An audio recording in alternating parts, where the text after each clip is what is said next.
What is good, everybody? Welcome back to another episode of Clutch Scoops. A very busy and injury-riddled episode, injury-riddled updates for everyone. Well, I'm healthy, so if anybody needs a 10-day contract signed or a 5-day contract, I'm more than willing to give you 5 good minutes on the court. Yeah, 5 good minutes, 6 hard fouls. Brett Siegel's your guy. Some breaking news here before we get to the Lakers. Obviously, we have Luka and Austin Reaves on the graphic here, but some breaking news from the Philadelphia 76ers here as star Joel Embiid has been diagnosed with appendicitis and will undergo surgery today, Thursday, April 9th, in Houston. He was scheduled to play today, I believe, in the game. They reported that he'd be out with an illness earlier this morning, and now we've discovered that he has appendicitis. And this is not just a single game absence here. This is going to be a multi-game out for the rest of the regular season and potentially into the play-in/playoffs. Brett, I mean, your reaction to that, first of all. It's just a freak thing. I mean, appendicitis can pop up in anybody at any time. It's scary because it's one of those things that you have to operate immediately. And for Joel Embiid and the Philadelphia 76ers, you're now talking a 2-week minimum before he's even back out there for contact. So he's out for the rest of the season. He's going to be out for the play-in tournament. And if they make the playoffs without him, I don't really know when he can return, probably later in a first-round series at the earliest. So just another significant blow to the 76ers, and it puts even more pressure on Paul George and Tyrese Maxey to carry the load there. Yeah, I know the Sixers have been struggling of late. I think the seeds 5 through 10, I believe, can all finish anywhere in that range there. I mean, the Eastern Conference right now, Atlanta 45-35. And Charlotte 43-37. So basically 2 games separate, seeds 5 through 9, while Miami is going to be most likely the 10 seed in the Eastern Conference. So just an absolute madhouse in the Eastern Conference right now, trying to finish out of the play-in tournament in the 5 or the 6 seed right now. Philadelphia is currently the 8th seed, but again, just a game back of Toronto for 6. So just really poor timing and honestly just unfortunate injury luck. Joel has been, I feel like they've done a really good job managing his knee throughout the year. And, I think for the most part, it felt like it worked, but there's just zero way to plan and predict something like appendicitis happening, and not only happening, but happening 3 days before the end of the regular season. Like if this happened a month ago, you'd be like, all right, he'll be back. This is just brutal timing. So puts a lot on the shoulders of VJ Edgecombe, Paul George, Tyrese Maxey to get things done. And we'll see what the Sixers can come up with to kind of stay afloat. This, again, just really unfortunate. And hopefully, speedy recovery to Joel Embiid, and hopefully we see him back out there soon, because Embiid in the playoffs is always a fun watch. I do want to transition over to our first topic, as we have up at the graphic here, the Lakers injuries. Lakers entered that game against the Oklahoma City Thunder last week in Oklahoma City with a chance to, I think it felt like a chance for Luka to, make a really strong MVP case, the Lakers to continue climbing and grabbing that 3rd seed in the Western Conference. That game turned out to be an absolute, absolutely brutal game for them. Luka Doncic leaves the game in the 3rd quarter with a hamstring injury, immediately came up limping, grabbed the hamstring, looked like he was in visible pain. That's a multiple week injury there. We'll get to that in a sec. And then Austin Reaves, I believe, underwent an MRI before the Lakers play the Mavericks, and he has an oblique strain and would be out for multiple weeks. So the Lakers 15-29 right now. They have lost 3 straight. And at this point, I know they wanted the 3 seed. I think they'll be lucky if they can just get a win in the playoffs right now, given who they have available. Let's start with Luka Doncic's injury, though. Brett, what did you make of Luka's injury? And do you have any information as to what we could kind of be looking at as far as Doncic's return to play timeline or anything like that? So it's a grade 2 left hamstring strain, and that's not something that you can play on. You can't even play on a grade 1 strain. You're out a minimum of 10 to 14 days there before you start getting back on the court. For grade 2, you're talking a minimum of 2.5 weeks before he even starts on court work. And it's the playoffs. Maybe the Lakers will look to rush him back, but I would not advise that. I'm not a doctor, but if you try to rush back from a significant soft tissue injury like a hamstring injury, a calf injury, as we've seen in the playoffs before, you're risking further injury that could then carry over to next season. Because if Luka comes back too soon with a grade 2 left hamstring strain, and he injures that further, you're talking a tear. You're now talking 6 to 7 months recovery. You're talking surgery and all that. So not a good idea for him to return early from this. I understand that he's in Europe getting treatment for it, probably going to be coming back next week from that. What kind of treatment he's receiving, none of us know. Is it even legal with the NBA's anti-drug policy? A whole nother question. We'll see what happens there. But obviously, Luka Doncic, he's getting treatment on that hamstring. He hopes to return some point in the playoffs, but honestly, Tomer, I just don't see it in the first round of the playoffs. Even if they went to a game 7 with one of these teams, I don't see any way in which he can return. Yeah, and I think the trickiest part about a hamstring injury, I think hamstring and calf we see the most re-injury, re-aggravation, because guys maybe come back too soon or make a quick tweak, or even if you come back 100%, it's still, a possibility that you can re-aggravate the injury. I think we saw guys like Aaron Gordon have to deal with that. I think Devin Booker last year had a hamstring injury that he had to miss multiple different stretches of the season with. So again, like you said, it's not something you mess with. Really, you don't really have an option there. Aaron Gordon, I think, played on a grade 1 last year in the playoffs, so you could tell he was just not himself, not able to be what the Nuggets needed him to be. And so the grade 2, I really just don't know, especially with Luka's kind of history of lower body injuries. I don't know if that's worth risking. Again, unfortunate timing there for the Lakers because they had been looking like a really good team. Luka has been playing like an MVP candidate to end the season. But, just unfortunate to see that.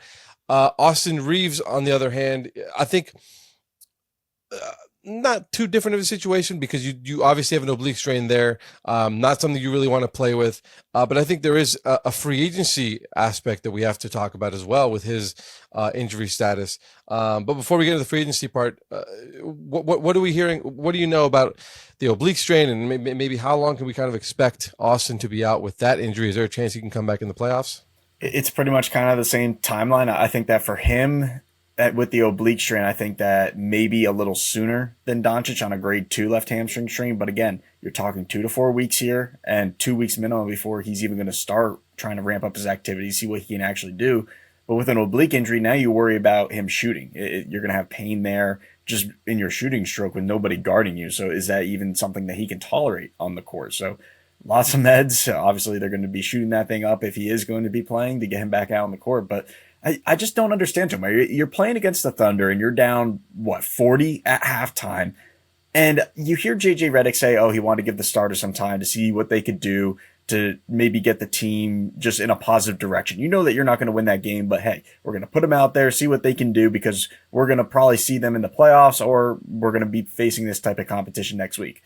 I understand that mindset, but at the same time, you have LeBron who has been dealing with injuries and is 41 all season, 42 years old, whatever, how old LeBron is. He's been dealing with injuries all season, okay? Luka Doncic, he's been dealing with injuries all season, soft tissue injuries specifically. Austin Reaves missed plenty of time this year because of injury. Why, when there's all these injuries across the NBA, you're throwing those guys out there in that kind of situation, knowing that you have no chance to come back in this game? I think that was just foolish, and it was just an inexperienced move for JJ Redick in terms of his coaching philosophy there. Siegel scoop turning into Siegel rant. I like it. But no, it's a good point. I down 30 in that game.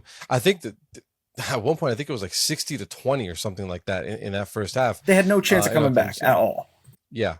So on that hand, this late in the season too, with guys who have played significant workloads for you, I definitely don't understand that aspect of it. But I think as competitors, you do want to go out there and just try to have a better second half than you did in the first one. Try to leave your best footprint on the game in the second half, and just leave with whatever it is. So I kind of understand it, but at the same time, this late in the season, playoffs should be a priority. So especially down 30. Austin Reaves, expected to be in the final year of his contract. He does have a player option for next season for worth $14.9 million. He's expected to decline that and enter unrestricted free agency, where he's expected to command a lot of interest. I think many people expect him to return to the Lakers, especially with the future of LeBron kind of up in the air.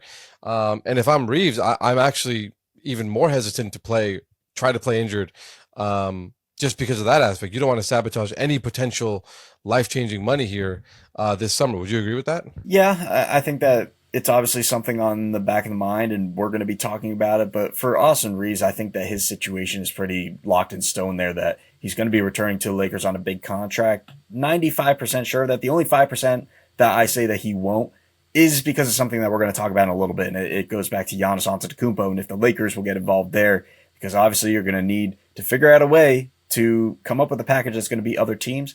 Austin Reaves, maybe there's an enticing package there that he could be included to bring Giannis to LA. But I'm very, very confident in saying that Austin Reaves will be back with the Lakers on a mega contract next to Luka Doncic. I love that little tease there. Way to let people know what's coming up. I want to move on to another guy who's been injured, but is not as seriously injured. Victor Wembanyama of the San Antonio Spurs suffered a rib contusion earlier this week in a game and missed last night's game against the Portland Trail Blazers. He did come in doubtful, and it sounds like it's not a serious injury. The Spurs are just being cautious with him. He does, however, need to play at least 20 minutes, I believe, in one of the final two games the Spurs have here down the stretch. I know the Spurs have kind of expressed optimism. Brett, maybe you can shed a little light on that, on Wemby's injury and his, do they expect him to play in one of these final two games? Yeah, so on Tuesday evening, we reported at ClutchPoints that imaging came back clean. It's just a rib contusion, which it's painful to go through a rib contusion. That's why he sat out last night's game against Portland, and obviously he's going to be on the injury report moving forward. But I've been told from sources close to the situation that Wembanyama does want to play and that he feels good enough to play. It's just up to the Spurs medical staff to give that final green light to have him on the court. But he will be playing in one of the team's final games. And one of the main motivators for that is that he has to play in at least one more game of 20 minutes plus in order to qualify for these end of season awards. So you're talking MVP, All NBA, Defensive Player of the Year, which he will get as long as he plays another game at 20 minutes. So those are the criteria for that. That's why there's extra motivation for Wemby to get back out there. But it's also not that serious of an injury. It's just a day-to-day type thing, a pain tolerance thing. Wembanyama says he's good enough, so we'll see what the Spurs ultimately elect to do tomorrow. But I would expect him to pop up on the injury report as questionable instead of doubtful for that game. Wembanyama, obviously a favorite for Defensive Player of the Year this season. A lock, I would say, for all defensive team and a lock for all NBA. Again, assuming that he does play in at least 20 minutes in one of these final two games. If he does play but doesn't play 20 minutes, he will not qualify because I think he's played two of his 15 minutes. He's filled in two of those games where you can play 15 minutes or more, but under 20. So a little bit of a tricky situation there. But the Spurs, I think, have the 2 seed essentially locked up with the Thunder's win the other night. So the Thunder will be the 1 seed in the West, or the number 1 seed overall. The Spurs will be the number 2 seed in the West. And the Spurs really don't have much to play for. So I am curious to see how much they value, throwing Victor out there, especially knowing they have a week off before the playoffs start, just to try and get this end of season award eligibility versus the fact that they want to be as healthy as possible going into the playoff next week. Do you think that weighs in at all? The fact that they have the 2 seed locked up and they don't really need to play Victor for any standings, changes or anything like that? A little bit, but this is also a team that prides themselves on just being there and playing. And I think that the Spurs want to send a message to the rest of the league by doing that. And they have been doing that since pretty much the All-Star break. They've been arguably the hottest team in the league. And so Victor Wembanyama, if he says he's good, they're going to give him the green light, and all indications currently point to that. So will it be a full game? Will he play his normal 35 minutes? I don't think so. I think that him and the starters will obviously be limited moving forward since they have locked up the 2 seed. But they're not going to completely bench everybody. They're going to continue to play and carry that momentum into the playoffs because the Spurs do have high championship expectations this season. I want to move on to our next topic, which includes just significant changes for Chicago, the Chicago Bulls. Something we've talked about at length, I would say, in recent weeks and since the trade deadline, the disastrous trade deadline, which seems to have kind of resulted in the firing of Karnisovas with Chicago. The Bulls just fired their president, fired their GM. I believe it was Michael Reinsdorf had a media availability for the first time in 5 years, I want to say. I haven't seen him speak out in a while. So the Bulls are looking at making significant changes to their front office. Billy Donovan's future, I believe, still is in the air. We've heard reports. I mean, you reported, Brett, last week or a couple weeks ago that Donovan had interest in the UNC job. That has since been filled and gone to former Nuggets coach Michael Malone. So definitely some questions as to what Billy Donovan's future looks like. Obviously, UNC isn't the only college basketball opening, but, maybe the NBA is more enticing. But I want to throw it to you. What did you make of Chicago finally, moving on from this front office, this GM president combo, and how do you think it impacts Billy Donovan's future as well? Well, we've been previewing this departure for 3 weeks now, Tomer. We said that Karnisovas and Mark Eversley in that front office we're on thin ice. And it was just because of everything that has kind of boiled over the years, not just this trade deadline, but roster construction and having a plan of what this team is going to look like just hasn't come to fruition for them. And so Billy Donovan was thinking about his future, and very much at the top with the Reinsdorfs, they don't want to see Billy Donovan leave. They fully expect him to stay on as the head coach. So kind of moving forward and looking ahead, Billy Donovan is the coach that they want in Chicago. They do not want him to leave. And that was the big discussion with him kind of pursuing that UNC job, or I should say UNC pursuing him for their vacancy. They spoke to his representation. They had a conversation with Billy Donovan about it, and he made it very clear that he was not going to make a decision until after April 12th. After the season was over, he owed that to the Bulls, and he was not going to give up on the season to take the UNC job and just quit at the end of the year. And so with the Tar Heels not wanting to wait and them continuing to strike out, and some other coaches like Tommy Lloyd from Arizona, Dusty May from Michigan, they quickly turned their attention to Michael Malone over the last few weeks. And those were conversations that had been had behind the scenes that we learned about.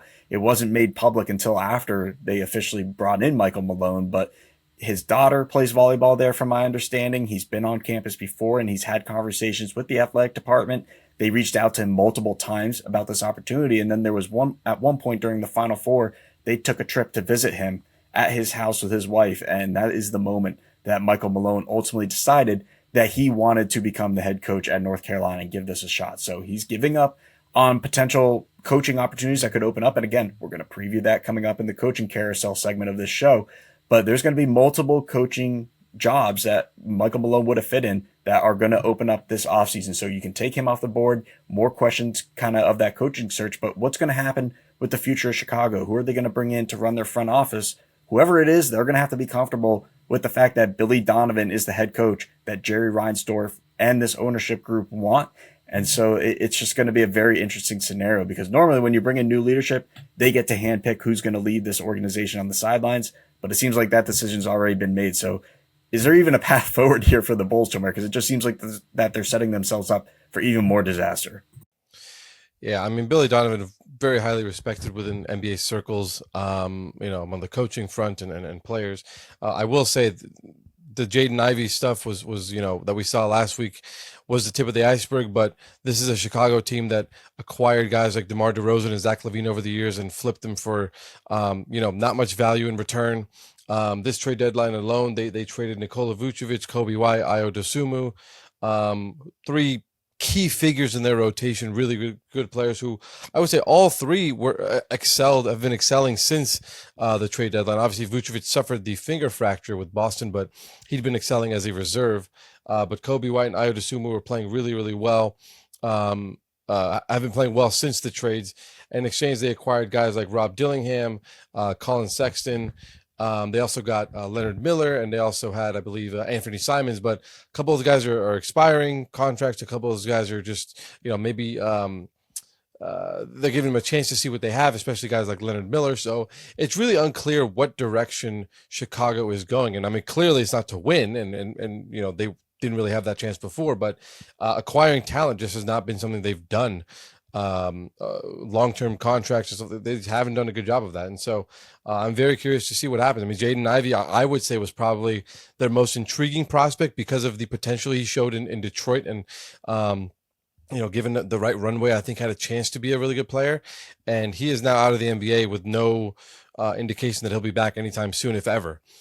And so that remains to be seen what happens there. But yeah, Chicago, moving on from their front office, their president and their GM, we'll see what happens there. Like you mentioned, they do like, I think usually when you see a regime change like that, you do usually see a coach, a new coach being hired, someone that the front office prefers. So this is an interesting situation. And honestly, given the recent history of Chicago Bulls, it feels like the most Chicago Bulls thing we've seen, where they get a new front office finally, but wait a minute, they don't get to choose their coach yet. So we'll see what ends up happening there. But that kind of goes into our next segment, the NBA coaching carousel. I think over the last few weeks, we've seen some very interesting seats get a little warm in the NBA, or even warmer, namely Doc Rivers with the Milwaukee Bucks. especially after that piece that ESPN posted a couple days ago about the drama and the toxic nature of the Buck situation. And I would say Jamal Mosley as well with the Orlando Magic. I think Orlando has dealt with a plethora of injuries. They've been a little unlucky, but they've also just lost a lot of games they probably should have won. They probably haven't played as well as they should have or expected themselves to after acquiring Desmond Bane last offseason. So I'll throw it to you, Brett. What are you seeing as some of the coaching positions opening up? Which teams do you see kind of eyeing coaches or coaching vacancies heading into the summer? I think that we can start right at the very top with Doc Rivers, and that has been the topic of discussion of what's going to happen with the Bucks, what's going to happen with Giannis. Obviously, a lot of conversation about Doc Rivers' future in Milwaukee, and everyone around the league right now, people that I talk with, other front offices, scouts, you name them, they do not see Doc Rivers remaining in this role with the Milwaukee Bucks heading into the 26-27 season. They think that there is going to be a coaching change in Milwaukee, and whether or not Doc Rivers stays with the organization in an executive role or some kind of senior leadership role, that's yet to be seen. But he's been in that role with other organizations before, and it has not been great. It has not turned out great for some of those front offices before. So Doc Rivers, whether or not he'll actually remain with the Bucks organization, yet to be seen. But many people around the league do not anticipate him coaching the Bucks heading into next season. Then obviously there's been a lot of talk of the hot seat in Orlando, given the struggles that they've had running down the stretch run of this year. Jamal Mosley, he's been there for a few years now. He's exceeded expectations early on, but they've kind of hit that point where they really went all in to get Desmond Bane. They gave up all those draft picks to get him. They assembled a roster that they expected to be top 4 in the East this year. That has not happened, and obviously injuries play a role into that. But there's been some discourse between Mosley and some players on this roster. And I think that this situation is one where it's very similar to Mike Budenholzer a few years ago with the Bucks, where he was going to be fired if they did not advance far into the playoffs. Ultimately, they won a championship, so Budenholzer stayed around. But for Jamal Mosley, I think they need to not only make the playoffs, but potentially compete and win a first-round series for him to remain there based on just the intel that's floating around the league right now, what other teams are saying about the Magic's direction. And so what happens with Jamal Mosley if he is fired? Well, there's going to be other teams that look to potentially pursue him, whether it's the New Orleans Pelicans, the Portland Trailblazers, 2 teams that have interim head coaches right now. They'll be in the mix for Jamal Mosley if he does indeed get fired by the Magic. And obviously Billy Donovan, a name that we just talked about with the Bulls. There's going to be several teams out there that check in with him about potentially taking over their head coaching vacancy. So there's going to be a lot of movement this offseason. I don't think that it's going to be half the league, as some people are saying. But we could obviously see 6, 7, maybe even 8 jobs open up this year in the summer for new head coaches in this league, and some names potentially jockeying around from one team to another. And I think that's going to be a very interesting coaching cycle. But obviously the Magic with Jamal Mosley, Billy Donovan would be a name to monitor there. And Michael Malone, he was a name that we even reported last week was in the mix if Jamal Mosley was going to be fired. So lots of smoke coming out of Orlando right now, and whether there's smoke, there's definitely a fire, and he is certainly on the hot seat with the Magic. Very curious to see what happens with the Magic situation, because I think I agree with you. I think a deep playoff run for Orlando, a team I think, given the right matchup, could make a deep playoff run. Would change things for them. Right now, Orlando is the 7th seed in the East, half game back of Toronto for 6th with a 44-36 record to Orlando. So very curious to see what happens there. Doc Rivers made comments the other day after that story came out that he, I think he said, "I'll let you guys figure it out," and then proceeded to say, "I haven't spent a lot of time with my grandkids," and mentioned all the grandkids he has, his kids, and I think it sounds like this might be his last stop for the foreseeable future, as he kind of looks to be around family a little more. I think his last couple of jobs, we expected him to be out for a little bit longer, and then I think he quickly finds a job in Philadelphia after the Clippers move on from him. Pretty quickly, I would say surprisingly, got the Bucks job after Adrian Griffin was fired and he left Philadelphia. So it sounds like he is looking at maybe spending more time with family and just stepping away from the actual grind of being an NBA head coach. A few names that we've heard kind of float around. I think the Wizards head coaching position. I think they've obviously got a bunch of young talent there, but they've also surrounded with Trae Young and Anthony Davis. So we'll see if they feel like that's the coach of their future there. I feel like Steve Kerr is one we need to talk about as well. I think I don't foresee him going anywhere, but he is in the final year of his contract, and could that be an opening for the Warriors? Is there a chance that he doesn't come back to the Warriors? I mean, I guess you could probably fill us in on that, Brett. Any insight on that one? We're going to have a big intel story coming out tomorrow talking about the coaching carousel as a whole and different situations around the league. So definitely be on the lookout for that at clutchpoints.com. But you just mentioned two situations that we're going to talk about. We're going to talk about the Washington Wizards with Brian Keefe there, and we're going to talk about Steve Kerr with the Golden State Warriors. But I've heard nothing but reassurance in terms of the Wizards and Keefe. I think that he's there to stay, and I have not heard anything to suggest otherwise that he is on the hot seat in any way.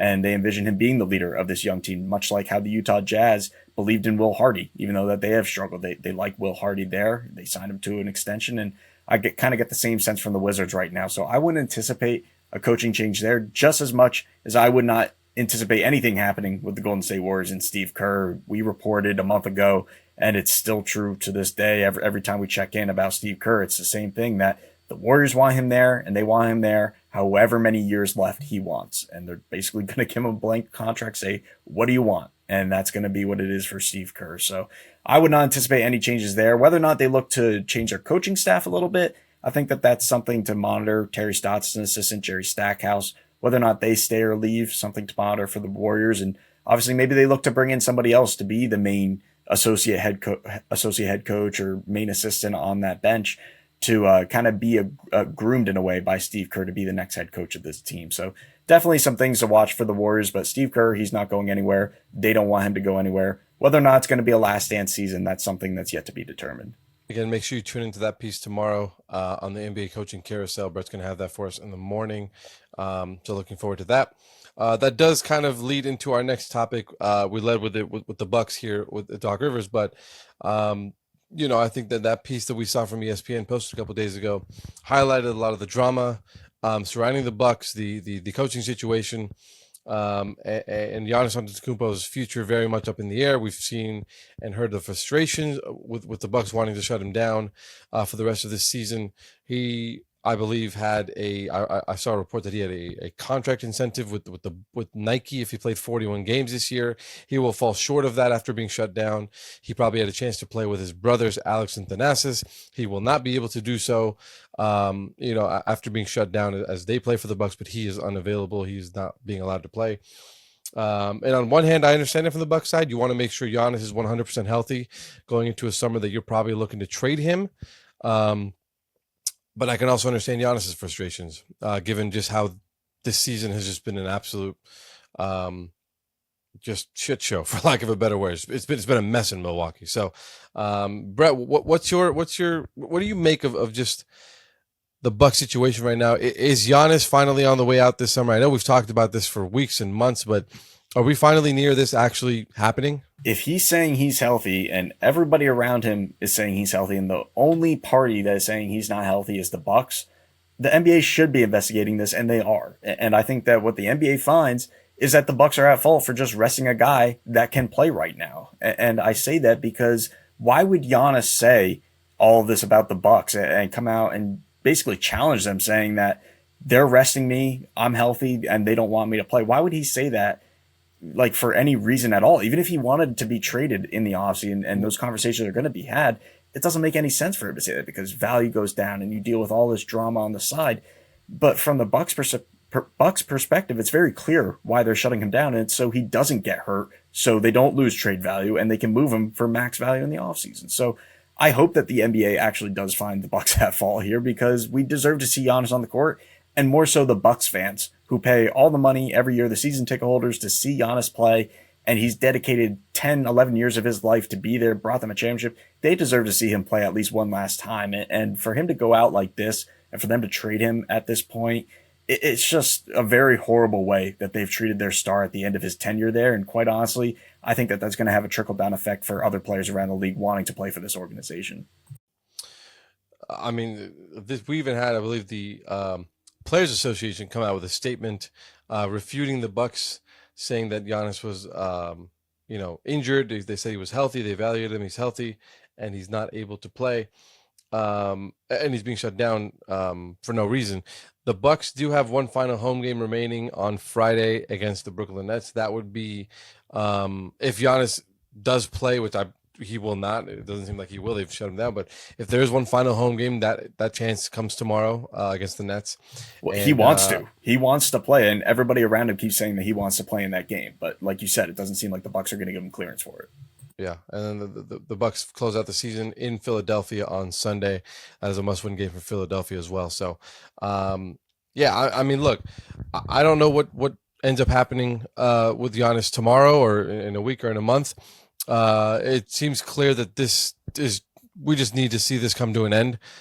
This little back and forth we've seen for well over a year now between Giannis and the Bucks needs to come to an end. The Bucks will hopefully have a healthy Giannis heading into the summer and be able to trade him for max value. I'm sure they will have no shortage of suitors, and they'll be able to create a bidding war for what I assume will be weeks as teams try to position themselves to land him. I think the NBA draft lottery will also play a significant aspect in the hunt for Giannis. Where do teams fall in the lottery? Will anyone jump up like we saw Dallas and San Antonio did last year?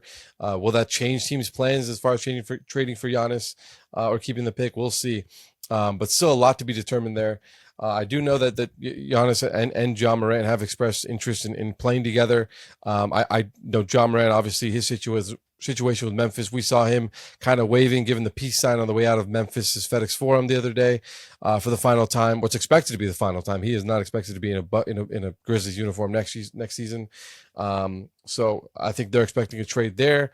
Could they be partnered together? I think they'd be very much interested in a partnership there. I don't think it'll be in Memphis, and I don't think it'll be in Milwaukee. So what third team will be the one that is able to land one or two of Giannis and Ja Morant? I'm very curious to see, but those two have expressed interest in playing together, I've been told. And so we will see what comes of that. But it's very clear that this drama with Milwaukee has just reached a tipping point for both sides. And the sooner they get this done, the better. Just so we can go back to focusing on basketball. And again, because Giannis is a generational superstar, a guy that I feel like we've been robbed a little bit of watching just because of how great he's been over the years. If he's healthy, he should play. And so, a bit frustrating for the fans to not be able to watch him down the stretch here if he is healthy. Well, I'll give you a team real quick that they could pair up on, and I think it would be great, especially if they land number one pick too, the Brooklyn Nets. I'd love to see Ja Morant, Giannis play together in Brooklyn, and if they get AJ DeBonsa number one in the draft, I think that'd be a really dynamic team with the depth that they can build there. But going back to this whole Giannis drama in Milwaukee, Tomer, you know that couple in high school that you watch and every week it seems like that they're breaking up, and then you come back from the weekend and they're back together on Monday? That is what Giannis and the Bucks has turned into this season. It seems like every week we're waiting, oh, he's going to request a trade, or oh, the Bucks are going to come out and say they're going to trade him. And that's kind of happened around the trade deadline where the Bucks were fielding offers and they didn't really consult with Giannis. I guess they just basically were fielding offers and telling Giannis and his camp that they should be prepared for a trade. And Giannis was prepared for a trade. It didn't happen. They got back together. It seemed like he was going to play the rest of the year. And then this drama, they break up again. So who knows? Maybe next week everything will be well in Milwaukee and he'll sign a supermax extension in the summer. We're not expecting that, but you never know. I do want to see if exit interviews are held. I don't know if Milwaukee does them or if their stars speak, but it will be an exit interview, an exit from Milwaukee interview, not just an exit from the season. I'm very curious to see how that transpires, what happens there. But that does move us to our final segment of the day, which obviously is about the Steph Curry and the Golden State Warriors. Steph Curry ruled out tonight against the the Los Angeles Lakers. Lakers or Kings tonight? Who are they playing first? Los Angeles Lakers, and it was the fourth matchup this year between the Warriors and the Lakers. LeBron and Steph have not played against each other at all in any of them, so a big disappointment that we didn't get to see these two on the court together. Yeah, so Steph obviously ruled out. First half of a back-to-back. They got the Kings one more time. And to be honest with you, the Warriors don't really have anything to play for at this point. They are the 10 seed in the Western Conference. They can't catch Portland or the LA Clippers. They can't drop below the Pelicans at 11. So really the only thing the Warriors have to play for here is maybe a little bit of continuity, getting Steph and Steph and Kristaps Porzingis on the court together. They have played, I believe, 8 minutes in that first game against Houston. Kristaps was ruled out the other night, and so Steph did not play with him. And so while you do need a healthy Steph Curry, I would be shocked, or I'm actually very much looking forward to seeing what the Warriors look like with Kristaps and Steph basically for the first time ever in a play-in situation, do or die style. Steph did look good in that first game back against Houston. He had 28 points. Nearly had the game winner, helped lead a comeback to the point where they took a lead late in that fourth quarter, but ultimately fell short. Steph looks great. Steph looks fantastic after missing too much with that runner's knee. Did not look like he missed a beat. And clearly you see that when Steph is healthy, the Warriors are a threat, even despite being shorthanded without Jimmy Butler, without Moses Moody. Brett, what did you make of Steph's return? And are the Warriors really a threat here as a 10 seed in the West? Watching it, I thought that this was a guy that was just playing another game. If you had told anybody that Steph had been out 2-3 months with a knee injury and that was the performance he came back and had, they'd tell you that you were crazy. And that just goes to show how skillful he is at this age late in his career and just the type of impact he can make. Because watching that game, the Warriors look like a legit playoff team. And now you bring him back in a do or die play-in scenario where they have to win 2 road games. And if they get that 8 seed and play in the Thunder, you know OKC does not want to see them. They want to see any of these other 3 teams besides the Warriors as that 8 seed. And so if they get into that matchup, obviously the Thunder are going to be heavily favored, but let's say this goes 2-2 or it's 2-1 or something like that.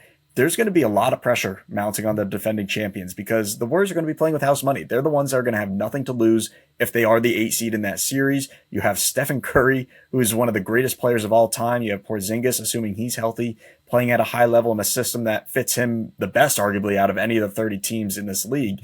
And so maybe they can make some noise. Maybe they extend this series. But I'm just going to say this, Tomer. If the Warriors do get the 8 seed, and there's still a lot to happen, we're talking 2 weeks from now, they may not even be in this scenario. They may not even make the playoffs.